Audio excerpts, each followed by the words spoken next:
lives one day at a time. Kimmy Kim and Elations Radio. They're here to get your day going fine. Kimmy Kim and Elations Radio. Kimmy Kim and Elations Radio. Kimmy Kim and Elations Radio. And here's your host, Miss Kim Robinson.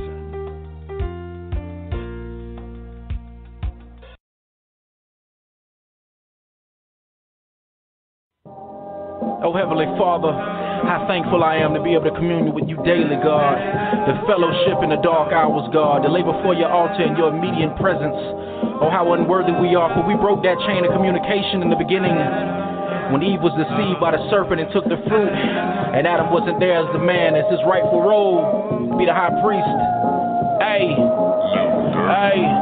I lay before your altar, seeking your communion, my inner man calling, seeking retribution, my anytime minute seem restricted to a second. Obama phone flipping out, pray you get this message. Signal seems weaker than usual, it's scarcely connected, Skype tripping. Can I see you, Lord? I lie awake thinking hard and sleeping every evening. Mad at Grandma even the deceit that she was eating. Grandpa Adam wasn't present, where was he when the deceiving serpent spoke some game to even got us kicked about it eating. Lost communication and the signal now we're roaming. Death reigned by one man's offense. Check it out in Romans chapter 5:17. What is this? What you mean? These the lyrics all based. I'm just trying to paint the scene. How our fellowship was broken with the Father by a choice. How we died in the spirit. Now we call to hear his voice. Just one conversation away from you. We often talk every time that I pray to you. 1,000 years every day with you. We reunited, Father, I will stray from you. Oh, Heavenly Father, how thankful I am to be able to communicate. How you doing? This is Khadevis Robinson, and welcome to the Khadevis Robinson Challenge. Today's challenge is going to be pretty straightforward and short. And I'll start by, asking you and asking myself a question. If a doctor tells a person that they have cancer, that person doesn't tell them to F off. Well, why do people tell other people to F off when they are told that they have sin? I think that's an interesting question because sometimes we don't want to hear things that don't make us, feel good, So I think sometimes we have to sit back and we have to realize that sometimes the things that we don't want to hear, we need to hear. Looking at Matthew 16 in my favorite book, it says, reward each according to his faith. Well, no, hold on, according to his works. Now, you see, I think in life, the size of your blessings and the size of your rewards, you would look back and wish, in a sense, that you had given more. What I mean by that is, let's say, you have right now you have an opportunity to save some money, right? And somebody said you save money or you invest money, you're going to make more later, right? And let's say you save $5, right? And then next thing you know, next year you come, you look, and that $5 is $1 million. You're going to be excited. You're going to be like, oh, my goodness, that $5 turned to $1 million. But the next thing that's going to come to your head is like, why didn't I save more? And the next question you would probably ask that person, hey, man, dude, why didn't you tell me that I would get such a big reward on how much I saved or how much I invested? If I would have known that, I would have invested so much more, So the thing is, I think that's how faith and that's how believing in yourself and that's how the rewards in life come. When you have faith, when you believe in yourself, when you're able to hear the things that you maybe don't want to hear and then improve upon those things, that's how the repercussions come. I think, this is a message that's hard to get around because sometimes it's hard for us to to look at things from a long-term perspective. You know, we are in a society that we want it now, right? And so when he looks at making those types of sacrifices in our lives, it's hard for us to make them because we're like, okay, man, I can't worry about how things are going to be a month from now or a year from now because I have to be able to, you know, live and make it now, you know. But the thing is, you have to realize that we are not home yet. You get what I'm saying? We are not home just yet. And that's an important you know, statement to think about. Because it's like, even though you're in a place right now, even though you're in a situation right now, even though you're going through something like right now, you haven't reached your destination. So some of the sacrifices you are making, some of the investments you are putting in, they are not just for the journey. Therefore, when you get to the end of the journey, you see? And so sometimes I have to tell myself that because sometimes there's times in which, for example, I was in Orlando just yesterday, and we had an early flight today. And when our flight was like at 8, we had to get up around at 5. And obviously, you're in Orlando, and you know you want to go sightsee, you want to go out, you want to enjoy yourself. But then the thing is, the next morning you have to get up at 5. So the question I had to ask myself was, do I want to enjoy myself and go out in Orlando, and even if I only stayed out till 11:30 or 12, and if I did that, I would pay the price the next morning because when I have to get up at 5, now what's going to happen is that's going to mess with my whole day today because I'm going to be tired, I'm going to be fatigued when I get back here to Columbus. I'm going to be still tired. My kids going to want to play.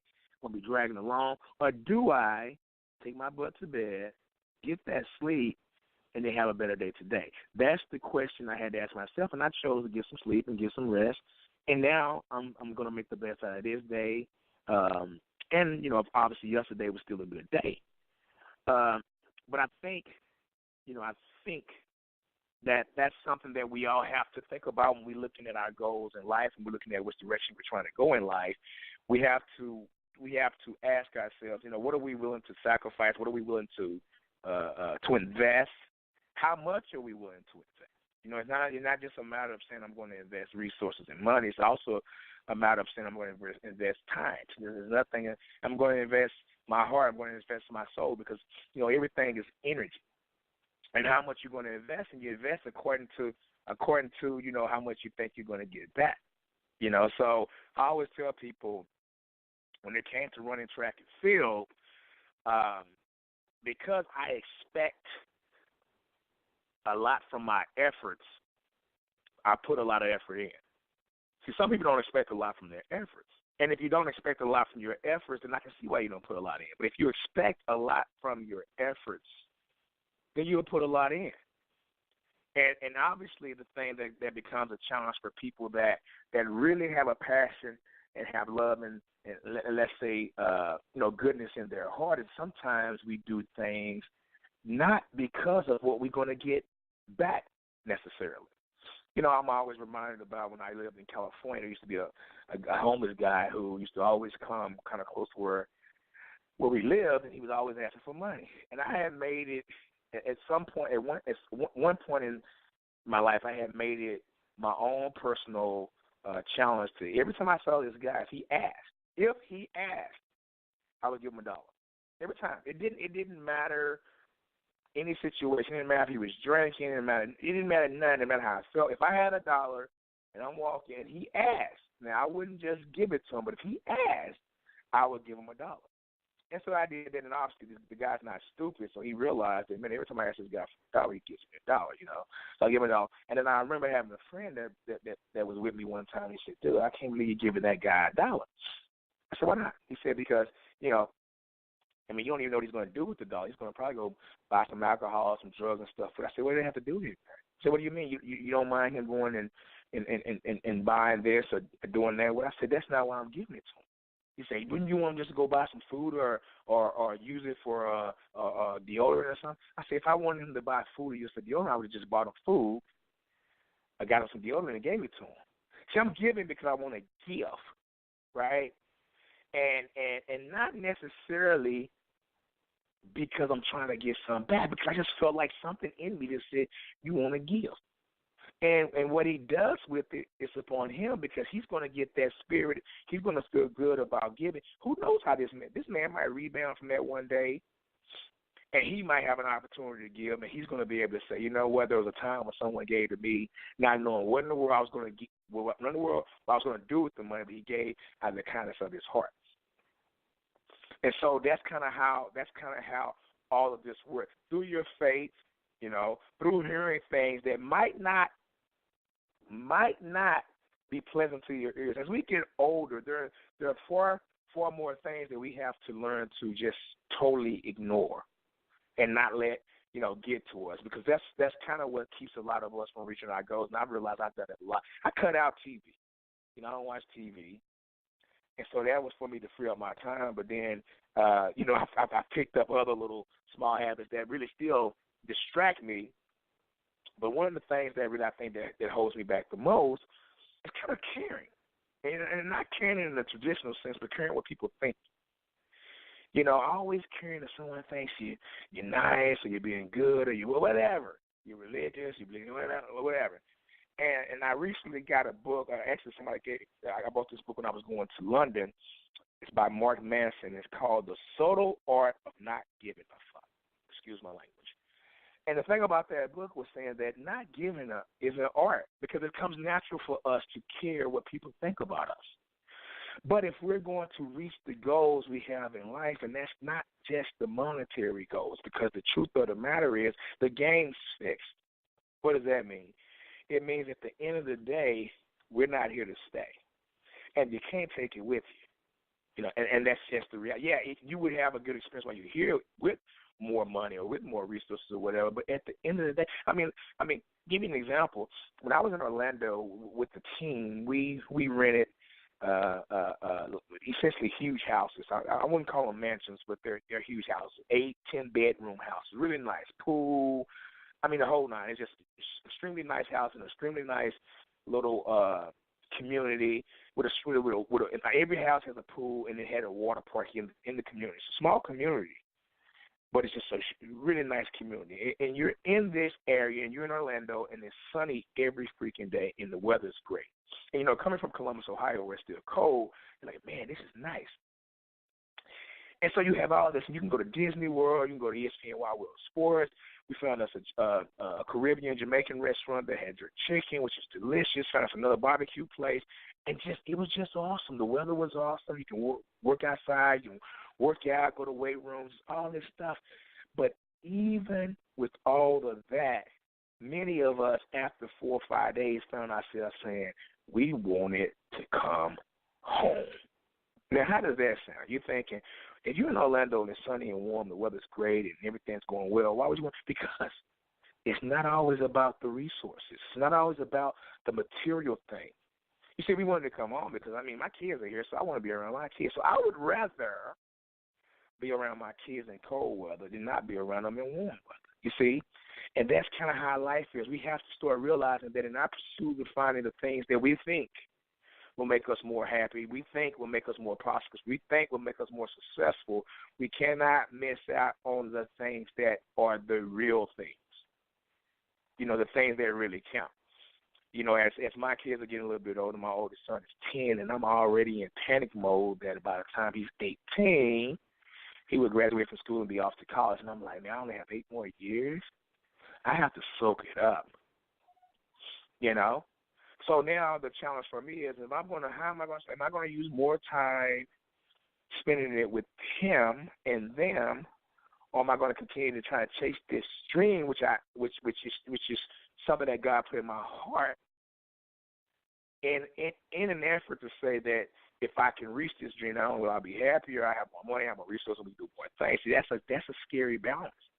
So what I have to do, I have to be aware, and I have to be careful with my time, my energy, and my resources, and I have to use them wisely. And in doing that, as you can hear my daughter screaming in the background, in doing that, I have to be able to stop and sometimes listen to some of the things that maybe I don't want to hear. Sometimes when I'm playing chess, my wife can come in and say, listen, chess time's over, Or when I'm procrastinating, I need to get myself up and going. So my challenge for you this week is for you to be aware of the criticism you're getting. Notice the difference between constructive and destructive criticism. Haven't I said this enough? And then also with those criticisms and with your resources, with your time and with your energy, be prepared to invest it and invest according to your faith. Invest according to your belief. Invest according to what type of reward you want to get back. To whom much is given, much is expected. And the universe and God has given us a lot because the universe and God has given us life. And as long as you're living and as long as you have life, anything is possible. That's my challenge for you. This has been Khadevis Robinson. That's your Khadevis Robinson Challenge. And I'll holler. Lord, just so wonderful, awesome, just so great, powerful, oh, so beautiful, omnipresent, marvelous, Alpha, Omega. I just gotta tell you, just magnificent. Baby boy on the track. Lord, you're wonderful and magnificent, so powerful, strong, and omnipotent. You know everything, you omniscient. When you start something, you always finish it. From Revelation, starting back to Genesis, you're the record holder, no need for Guinnesses. Heaven is home, your throne's the premises. Alpha and Omega never is diminishing. You turn mad men into gentlemen. You're the prescription, no need for medicine. You're so perfect, great, and intelligent. You are the president of all presidents. So many answers inside your residence. Messages from your angels is heaven sent. Jesus Christ is who you blessed us with. And the Holy Spirit is what you left us with. You're magnificent. Lord, you're the best thing that ever happened in my life. You are. Man, you're magnificent. Lord, you're the best thing that ever happened in my life. You are. You magnificent, hey, you made the heavens first. The sun, stars, moon, the whole universe. And spoke existence to this whole planet Earth. And formed man straight up out the dirt. You're the Father, gave everything birth. The explanation, how much you were worth. You live in water, so we'll never thirst. Blessed spiritually, although my flesh cursed. Angelic beings are always at work. You invented disciples to create church. You know everything, you don't have to research. You a healer, doctor, surgeon, nurse. You move forward, you don't have to reverse. You just act, you don't have to rehearse. God to see me through the pain and hurt and show mercy to what we deserve. You're magnificent. Lord, you're the best thing that ever happened in my life. You're magnificent. You are. Man, you're magnificent. Lord, you're the best thing that ever happened in my life. You are. You magnificent, made the oceans and trees, lakes, ponds, creeks, every water stream. Articulate, creative, everything. Gave us voices so we can all sing. Lord of lords and King of all kings. You taught Joseph how to interpret dreams. You made silver and gold say ching ching. Made every diamond go bling bling. Salvation, you gave it to us for free. You made the summer, fall, winter, and the spring. I'm so proud to be on the winning team. JESUSGOD. You made the grass, flowers, roses, trees, fruits and vegetables, and planted all seeds. Perfect in all your ways, yes indeed. This is my letter to thank you for blessing me. You're magnificent. Lord, you're the best thing that ever happened in my life. You're magnificent. You are. Lord, you're magnificent. Lord, you're the best thing that ever happened in my life. You are. I just want to tell you, thank you, Lord, for everything you've done for me. Thank you for sending your son, Jesus Christ, to die for my sins. Everything you did for me is not in vain. I know we live in a crooked and corrupted world, but I appreciate you for all things. You're all in all. I just want to tell you, thank you. I love you. You appreciate it. Deep within my heart. I love you. Amen.